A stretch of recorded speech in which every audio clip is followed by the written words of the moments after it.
Hello and welcome back to our channel. Today we are going to discuss one specific case of legislative effort to address the situation of underprivileged youths, Brazil's 1927 Code for Minors, or Código de Menores. In 1927, Brazil became the first country in Latin America to adopt a dedicated legal code for minors, the Código de Menores, or Code for Minors. This law marked a milestone in the emergence of a juvenile justice system, separating children from adults in the eyes of the law, at least in theory. The Código de Menores was created during a period of rapid urbanization, rising social inequality, and growing anxieties about youth in public spaces. It was also deeply influenced by Pan-American child welfare debates, especially those promoted by the Pan-American Child Congresses and the Inter-American Children's Institute, established the same year.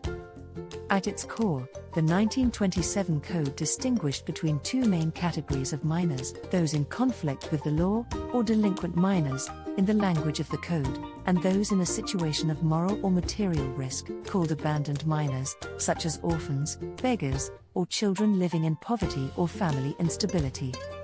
The emphasis was not on punishment, but on correction, discipline, and institutionalization.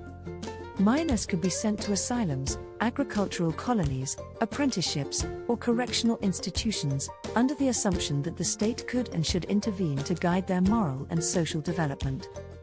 The language of the code echoed the dominant pedagogical and medical ideas of the time. It reflected the influence of the social hygiene movement, with its focus on regulating behavior and preventing deviance.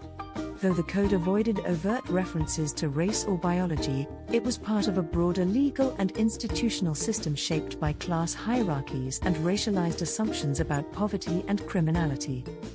Judges were given wide discretionary powers to determine what was in the best interest of the minor, often with little procedural protection for children or families. There was no recognition of due process, legal counsel, or the voice of the child, because the child was not seen as a rights holder, but as a subject of tutelage. The 1927 Code would later serve as a model for other Latin American countries, helping to shape national juvenile laws across the region. Its legacy is complex. It represented an effort to humanize child justice by separating minors from adult criminals, but it also legitimized broad state intervention, control, and institutionalization, particularly over poor and marginalized youth.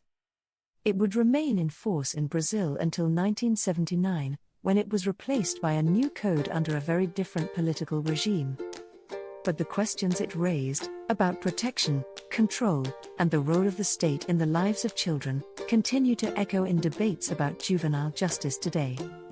Stay tuned for more content about the children's rights and their history. And thanks for watching.